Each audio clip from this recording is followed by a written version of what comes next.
Katika chama chetu cha ODM hapa huko mbele hakuna siku ODM sasa itabaki kwa opposition.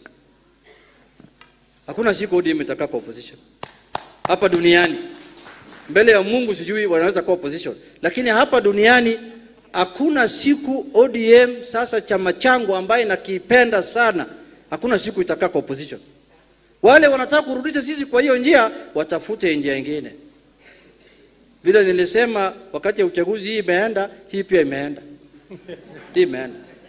Tutakuwa chama cha ODM itatengeneza serikali ya 2027 ama itakuwa katika mrengo ambaye itatengeneza serikali. They will either be the government or they will be in a coalition that is going to form the government of 2027. Mungu akitufikisha, Mungu akikubali.